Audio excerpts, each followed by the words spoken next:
They found my sister Denise face down in her cranberry sauce at Thanksgiving dinner. 37 people watched her choke on the truth, literally gasping like a catfish out of water while her mascara ran down her cheeks like the Mississippian flood season. Not dead, just dignity dead.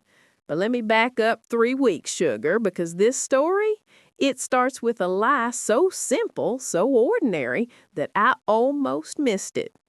Almost. My name is Betty Holloway. I'm 72 years old, and this is the story of how I became a divorcee by choice, a legend by Thanksgiving, and proof that you should never, and I mean never, underestimate a woman who knows her way around both a kitchen knife and a lawyer's office. Pour yourself something strong, honey. You're going to need it. 47 years. That's how long I'd been married to Frank Holloway when I realized I didn't know him at all. We'd survived tornadoes back in Oklahoma before we moved to Scottsdale. Survived my breast cancer in 2015. Lost both my breasts but kept my dignity. Survived his heart attack in '09 when I performed CPR on our kitchen floor while waiting for the ambulance, my nightgown soaked with sweat and tears. We raised 3 babies in a little ranch house on Thunderbird Road. Watched them grow, marry, give us 7 grandbabies. We were supposed to be the couple that made it. But for 3 weeks straight, Frank had been slipping through that door past midnight, smelling like cologne I didn't buy, and apologizing with that same tired line, "Still at the office, honey. Go to bed without me." Frank said he retired from Patterson and Associates 2 years ago. In truth, he'd been consulting with his old buddy Carl at a boutique offshoot, popping in and out like a tomcat that never learned the front door rules. Now, I'm not a paranoid woman. I don't go through phones or check pockets like some jealous teenager. But when I found that receipt in his truck, Victoria's Secret, size 6, lace teddy and burgundy, something inside me cracked clean open. I wear a size 14, and I haven't worn burgundy since 1987, when it made me look like a bruised peach. That Tuesday night, November 11th, I stopped being a trusting wife and became a woman with a mission. 17 days to Thanksgiving, and every one of them would count. At 11 o'clock, I grabbed my keys, hands shaking so bad I dropped them twice, and drove to his old office building on Camelback Road. The parking lot stretched out empty as a church on Monday. Every single space vacant. Every window black as pitch. The security lights hummed overhead, casting shadows that looked like judgment itself.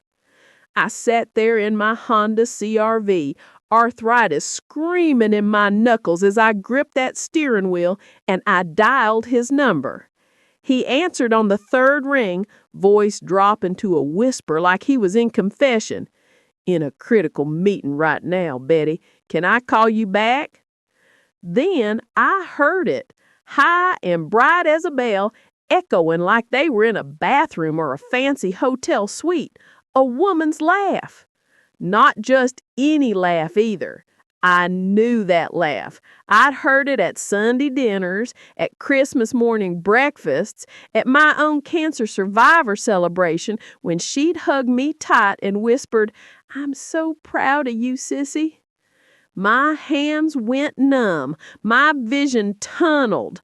I opened our shared location app, the one our daughter Kristen made us install after Frank's heart attack, just in case, and watched that little blue dot pulse on my screen. The Phoenician Resort, Presidential Suite, 2401. I drove there on autopilot, my brain moving slower than cold molasses while my heart hammered against my ribs like it was trying to escape. The valet tried to take my keys. I waved him off, parked crooked across 2 spaces, and marched inside wearing my sleep shorts and a T-shirt that said, "World's Best Grandma." The concierge, a young man named Trevor with kind eyes, took one look at my face and didn't ask questions. "Medical emergency," I whispered, showing him my driver's license. "My husband, Suite 2401. Security escorted me up and opened the door when no one answered. The suite was bathed in amber light from a dozen candles, rose petals scattered across marble floors like drops of blood, champagne sweating in the silver bucket. And there, sprawled across that California king bed in matching silk robes, the kind Frank always told me were too expensive, Betty, be reasonable, was my husband of 47 years.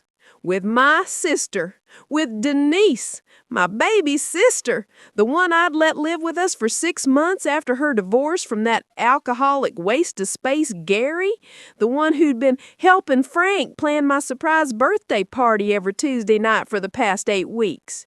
They didn't even hear me come in. I could have screamed, could have thrown that champagne bucket at their heads, could have collapsed right there on those rose petals and let my heart give out. Instead, I pulled out my phone, steadied my hands, and hit record. Because here's what 72 years of living teaches you, honey. Revenge isn't hot and messy. It's cold and calculated. It's patient. It's waiting for exactly the right moment to strike. And I was about to make Thanksgiving dinner a spectacle that Scottsdale, Arizona would talk about for the next decade. I drove home in a fog thicker than my mama's gravy, that video file burning a hole in my phone like a live coal. Frank stumbled in around 2 a.m., reeking of Denise's jasmine perfume, and crawled into bed beside me. He had the audacity, the sheer breathtaking audacity to spoon me, his arm draped over my waist like nothing had changed. I lay there staring at our ceiling fan, watching it spin in the darkness, and felt absolutely nothing. No tears, no rage, just a cold, crystalline clarity that scared me more than the betrayal itself. By sunrise, I made a plan. First stop, my grandson Tyler's apartment near ASU. 22 years old, film major, and tech-savvy as they come. I showed up with his favorite, blueberry muffins from La Grande Orange, and a lie. "Tyler, honey, I need your help tracking Grandpa's truck. You know, for safety. His memory's been slipping lately." That sweet boy never questioned me, had that tracking app installed in 15 minutes, showed me how to access Grandpa's location history, even helped me create a fake Facebook profile. Linda Morrison, 68, loves bingo and bunko. Then I went hunting. Frank's email password was still Betty 1978, our wedding year. I almost laughed. Almost. What I found instead made my coffee taste like battery acid. 8 months of hotel reservations every single Tuesday. That presidential suite at $1,200 a night. I did the math with shaking hands and watched my kitchen renovation money evaporate before my eyes, transaction by transaction, lies piled up on top of lies like cordwood. But it got worse, sugar, so much worse. I found a group chat between Denise and her daughter Megan, my own niece, the girl whose diapers I had changed, whose college application essays I had edited. The messages made my stomach turn. Had to reschedule mani-pedis. Frank's taking me to Sedona. Megan, Aunt Betty's still clueless? LOL. Denise, bless her heart, she thinks I'm planning her birthday party. Megan, you're terrible, but honestly, she's so boring. Frank deserves to be happy. I sat at my kitchen table, the one Frank and I bought at an estate sale in 1985, the one where we'd fed 3 babies and hosted 23 Thanksgivings, and I had to bite my fist to keep from screaming. That Sedona trip, I remembered that weekend, September 15th through the 17th. I'd been at Mayo Clinic in Phoenix for my annual cancer screening. alone, terrified that it had come back, praying in that waiting room while they took scan after scan. Frank said he had a fishing trip with the guys. I pulled up Denise's Instagram. There it was, posted September 16th at sunset. A photo of Cathedral Rock, glowing red in the golden hour. The caption read, "Best view with the best man," with a heart emoji. He couldn't see Frank's face, but that was his hand in the frame. The same thick fingers that had held mine through my chemotherapy, that had signed our mortgage, that had held each of our newborn babies. I zoomed in. He was wearing the watch I'd given him for our 45th anniversary. The financial statements came next, and that's when cold clarity turned into cold fury. Frank hadn't just been spending our money. He'd been stealing it, moving it, hiding it. He'd opened a separate account at Desert Financial Credit Union. In 8 months, he transferred $47,000. The account had both their names on it, Frances Holloway and Denise Patterson. Patterson. She'd taken back her married name after the divorce, but seeing it next to Frank's made something inside me calcify into stone. Then I found the life insurance policy. Our $500,000 policy through his old company, the one we'd set up when the kids were little, when we were young and immortal and thought we'd grow old together. The beneficiary had been me for 45 years. 6 months ago, Frank changed it to Denise. I closed my laptop, walked to my bathroom, looked at myself in the mirror, at the gray hair I'd earned, at the mastectomy scars hidden under my nightgown, at the wrinkles that mapped every laugh and tear and sleepless night of 47 years, and I smiled. Not a happy smile, a dangerous one. "Game on," I whispered to my reflection. Thanksgiving was exactly 17 days away. I want him to think he's getting away with it for 17 more days. Martha Fisher's smile widened. "Mrs. Holloway, I think we're gonna be very good friends." By the time I left her office, papers were filed under seal. Assets were frozen. Frank just didn't know it yet. The life insurance beneficiary switch was flagged and reversed pending adjudication with a notarized affidavit documenting his attempted fraud. And divorce papers were drawn up, signed, and ready to be served. But not yet. I drove home and cooked Frank's favorite dinner, pot roast with carrots and potatoes, the way his mama used to make. He walked in at 6:30, right on schedule. No Tuesday meeting that night. Kissed my cheek, told me it smelled delicious. "You're awful chipper lately," he said, settling into his recliner. "Oh, I just got some good news from my lawyer today. Estate planning stuff, making sure everything goes to who deserves it." I watched him from the kitchen doorway. He didn't even flinch, just nodded and turned on the news. That night, I started making phone calls. "Kristen, honey, I want to do Thanksgiving big this year. Invite everybody, and I mean everybody." "That's like 40 people, Mom." 37, I counted. Your brothers and their families, all the grandkids, your daddy's mama, Pastor Mike and Sharon, even your Aunt Denise and Megan. There was a pause. "You sure you want Aunt Denise? You two haven't seemed close lately." My fingers tightened on the phone. "Oh, I want her there, baby. I want her there more than anything." I called Frank's mother, Dorothy, next. She was 79, sharp as ever, and deeply religious in that fire and brimstone way that made sinners nervous. "Dorothy, I'm doing a big Thanksgiving dinner. I'd love for you to come." "Of course, Betty. You know I wouldn't miss it." A pause. "Betty, honey, there's something I need to tell you. I saw Frank and Denise at a restaurant in Tucson last month.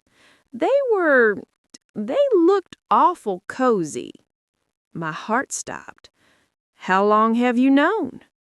2 months. I've been documenting everything. Photos, dates, locations. I was going to tell you after the holidays. Didn't want to ruin your Thanksgiving. Her voice cracked. I'm so ashamed of my son.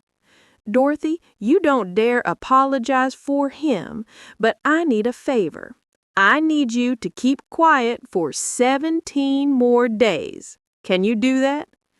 What are you planning, Betty? Justice, Dorothy. I'm planning justice. She was quiet for a long moment. I'll be there. And Betty, that boy is out of my will. I've already called my lawyer. I spent $600 at Costco. Bought the biggest turkey they had. 26 pounds of future humiliation. Frank saw the receipt and whistled. Honey, that's too much food. I smiled, loading green bean casserole ingredients into the pantry. Oh, sweetheart, I want to make sure everyone is stuffed. Absolutely stuffed full. He had no idea I was talking about stuffing him full of consequences. The Tuesday before Thanksgiving, Frank announced he had one last meeting with Carl about consulting paperwork. I watched him leave at 6 p.m., tracking his location on my phone as that little blue dot headed straight to the Phoenician, room 2401, right on schedule. I texted Denise, "Still coming Thursday? I have a special surprise for you." Her response came back immediately. Wouldn't miss it for the world. What's the surprise? Smiley face, face-kissing heart, exclamation point. I stared at that message, at those cheerful emojis, at that sheer audacity of this woman who'd been sleeping with my husband while texting me about party planning, and I laughed until tears ran down my face. "Oh, honey," I typed back, "it's something you'll never forget. Wear something nice. It's going to be quite the occasion." Tyler came over that Wednesday to help with decorations. What he actually did was set up 3 hidden video-only cameras in the dining room. Clean angles, no audio, positioned perfectly to catch every inch of that table. "Grandma, you sure about this?" I handed him a 20-pound bag of potatoes to peel.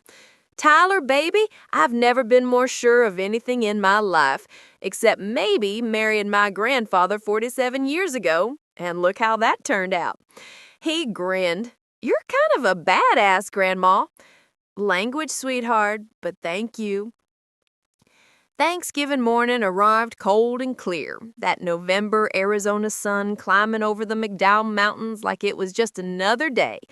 But it wasn't just another day. It was reckoning day. I was up at 5 a.m. sliding that massive turkey into the oven.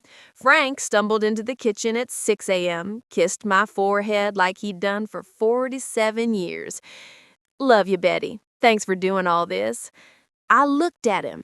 Really looked at him, at those blue eyes that used to make my heart skip, at the gray hair I used to run my fingers through, at the wedding ring that suddenly looked like a prop in a stage play, and I felt nothing but cold, patient anticipation. "Oh, honey," I said, patting his cheek softly, "I should be thanking you. This is going to be a Thanksgiving nobody forgets. Now go shower. Guests arrive at noon." He headed upstairs. His phone buzzed on the counter. A text from Denise. "Can't wait to celebrate us later tonight. Bloop, bloop. Your place or mine." What Frank didn't know was that I'd already responded from his phone an hour earlier while he was sleeping. "Change of plans? Stay after dinner. Bringing you something special. Be ready." She thought it was lingerie. It was a lawsuit. Now listen, if you're sitting there thinking, "Betty, you should have just walked away," then you've never been betrayed by your own blood. You've never watched 47 years get flushed down the toilet for cheap hotel rooms and cheaper lies. If you're still here with me, if your blood is boiling the way mine was that morning, hit that subscribe button right now. Because what happens next, baby, this is where Betty Holloway stops being a victim and becomes a legend. And I promise you, the way I served revenge at that dinner table will make you want to stand up and applaud. Don't you dare click away. We're just getting to the good part. They started arriving at noon sharp. Kristen and her husband Tom with the grandkids, Bradley and his wife Rachel, my youngest Jeff with his fiancée, Frank's buddy Carl and his wife, Pastor Mike and Sharon both carrying pumpkin pies, Frank's mama Dorothy wearing her Sunday best and giving me a knowing look that said, "I'm ready." And at 12:45, right on time, Denise pulled into my driveway in that red Mazda Frank's money had probably helped pay for. She'd worn a burgundy dress, that same color from the Victoria's Secret receipt, and enough perfume to choke a horse. Her daughter Megan trailed behind her, already filming for Instagram, completely oblivious to the storm about to hit. "Betty," Denise hugged me tight, her voice dripping with fake sweetness. "Everything smells amazing. You've outdone yourself." I hugged her back, breathing in that jasmine perfume, feeling her arms around me, the same arms that had been wrapped around my husband 24 hours ago. "Oh, honey, you have no idea. This meal has been cooking for weeks." The house was packed. 37 people crammed into my dining room and living room, plates loaded with turkey and stuffing and green bean casserole. Frank carved the bird like the patriarch he thought he was, making jokes, playing the devoted husband. Denise laughed at everything he said, her hand resting on baby nephew Jacob's head like she was the perfect aunt. I watched them, studied them. These two people I'd love more than almost anyone on earth, performing this elaborate play like I was too stupid to see the script. At 2:30 p.m., I clinked my wine glass. The sound cut through the chatter like a bell at a funeral. "I want to thank you all for coming," I said, standing at the head of the table. Frank squeezed my hand. Denise raised her glass from across the table, smiling. 47 years ago, I married my best friend. We built a life together, raised 3 beautiful babies, survived tornadoes and cancer and heart attacks. "Oh," the room chorused. Someone, I think it was Sharon, wiped her eyes. "We survived a lot. Or so I thought." My voice shifted, dropping from warm to winter cold. "Turns out we didn't survive Frank's Tuesday night meetings." The room went silent. You could have heard a pin drop on carpet. Frank's hand tightened on mine. "Betty, what are you—" "Hush now, honey. Adults are talking." I pulled my hand away and picked up the iPad I'd hidden under my placemat. "Tyler, sweetheart, can you put Grandma's slideshow on the TV?" My grandson's fingers flew across his phone. The 75-inch screen flickered to life. The first photo appeared. Frank and Denise, in matching robes, at the Phoenician, champagne glasses raised, looking at each other like newlyweds. Someone gasped. I think it was Kristen. "What the hell?" Bradley half stood from his chair. "Sit down, baby. We're not done yet." I advanced to the next slide. Frank and Denise in Sedona at Cathedral Rock, his arm around her waist. The next slide, bank statements showing $47,000 transferred to an account with both their names. The next, text messages between Denise and Megan calling me clueless, boring, saying Frank deserved to be happy. Megan's face went white as paper. She dropped her phone. "Betty, I can explain." "Explain? Oh, I'd love to hear this.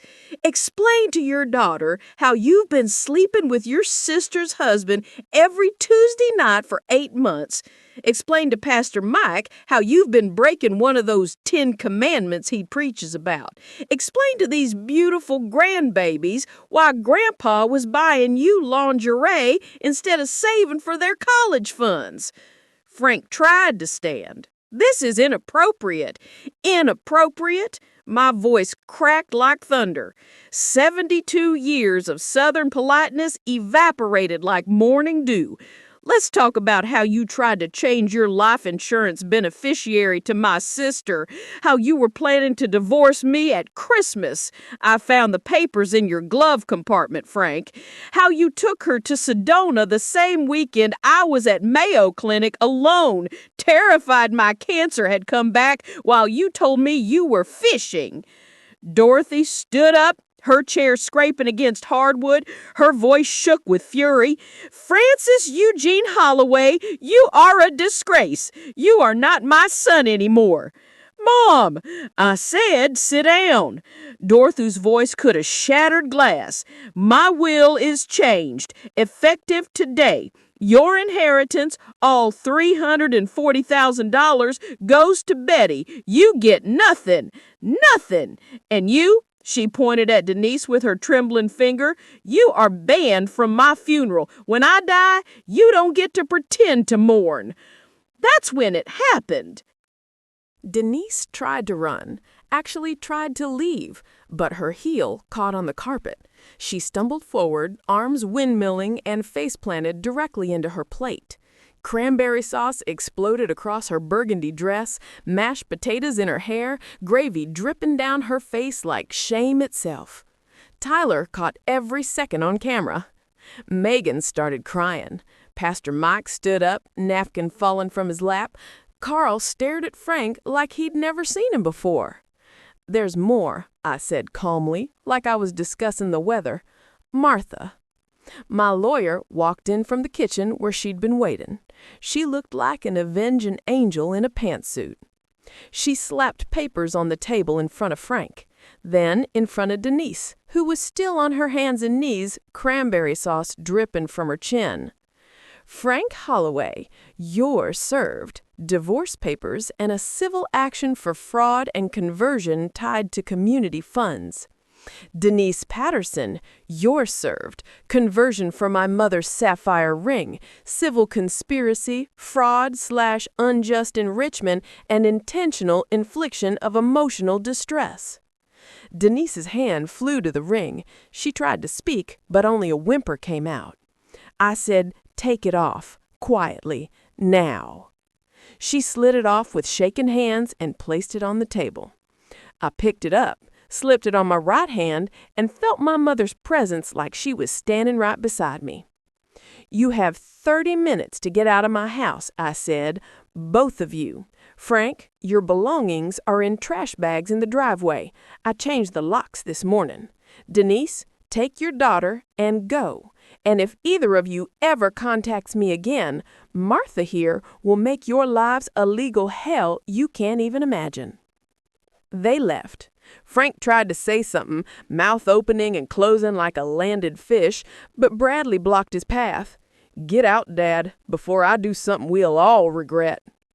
They stumbled out into the Arizona sunshine, Denise still covered in cranberry sauce, Frank clutching those papers like they were burning his hands. I closed the door behind them and turned to face my family. 35 people stared at me in absolute silence.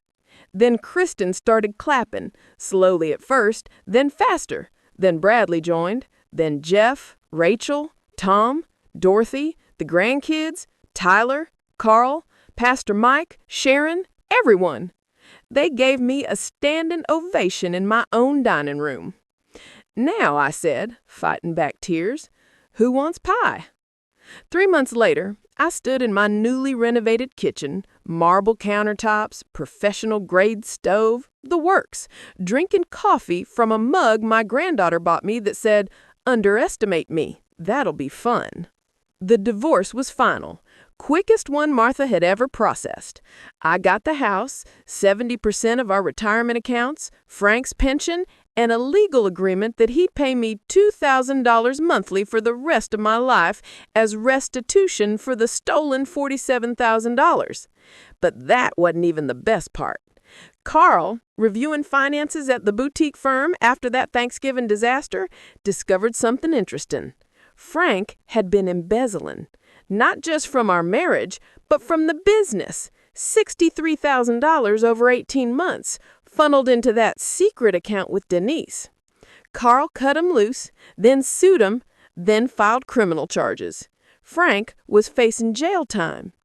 Last I heard, he was working at Home Depot in Tempe, living in a studio apartment, and Denise had dumped him. Turns out, when the money runs out, so does love. Who knew? Denise's life imploded even more spectacularly. The civil judgments and settlements cost her plenty. She had to sell her car and move in with her son in Albuquerque. Her daughter Megan's engagement fell apart when Trevor's family saw the viral video. Even her own kids stopped speaking to her. The video, by the way, hit 2.3 million views on TikTok. Tyler edited it beautifully. Dramatic music, perfect cuts, the cranberry sauce faceplant in slow motion. Comments poured in. Yes, Grandma, this is the level of petty I aspire to. Betty is my hero. I became a local legend. The community center asked me to teach a class called Technology for Seniors, How to Catch a Cheater. Sold out in 3 hours. Over the next few months, life moved fast. Dorothy passed away peacefully in her sleep at 79. At the funeral, Frank showed up with Denise. Yes, they'd gotten tangled back together, two miserable people clinging to their mistakes. He had the audacity to try to speak to me. Betty, I walked past him like he was invisible. The will reading happened 3 days later. Dorothy left me everything. The house in Flagstaff worth $280,000, her jewelry collection, her savings, all $340,000 exactly as she'd promised at that Thanksgiving table.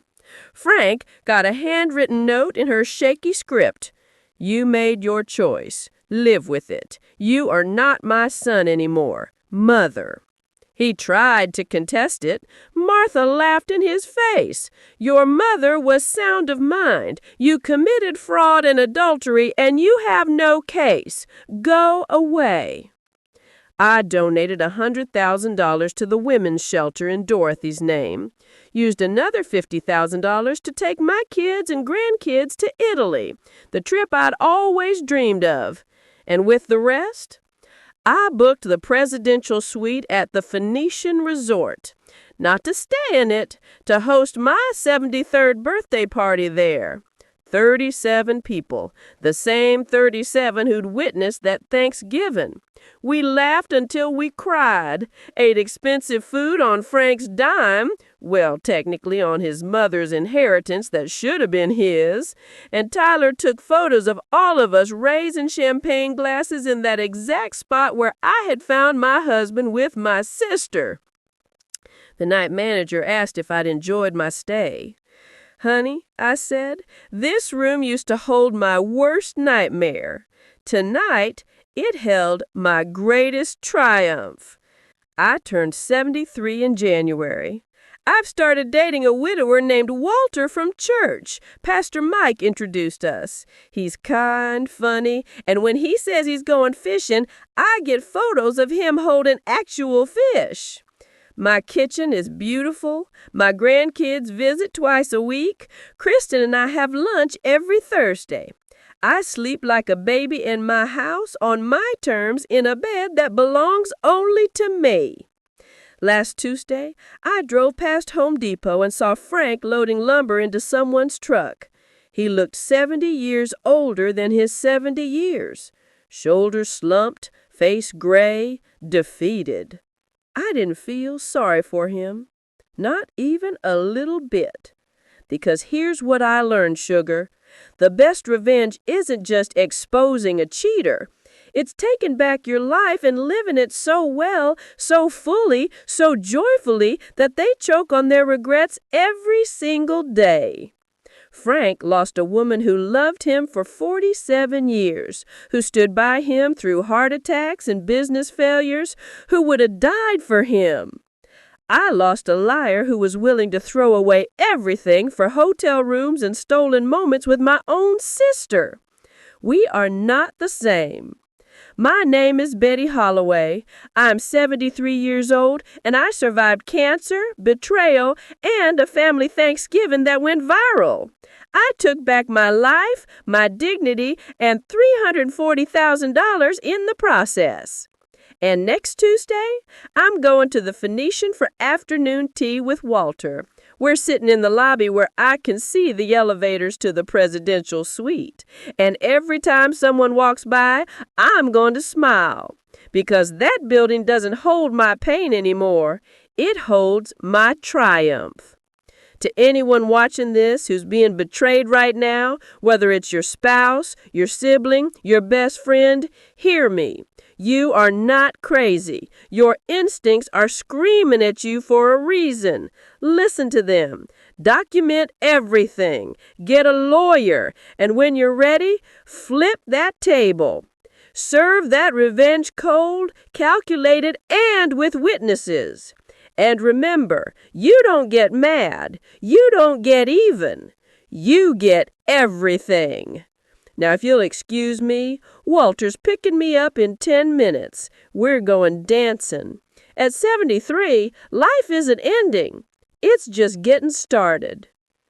If Betty's story made you want to stand up and cheer, hit that subscribe button right now. Because women like Betty, women who refuse to be victims, who turn pain into power, who serve justice with a side of cranberry sauce, they deserve to be celebrated. Comment, "Yes, Betty," if you would have done the same thing. Share this with someone who needs to know that it's never too late to take your life back. And remember, underestimate a grandma on your own risk. We've survived decades of nonsense. We know exactly how to handle betrayal. Now get out there and live your best life, preferably in a kitchen you renovated with your cheating ex's money. Betty out.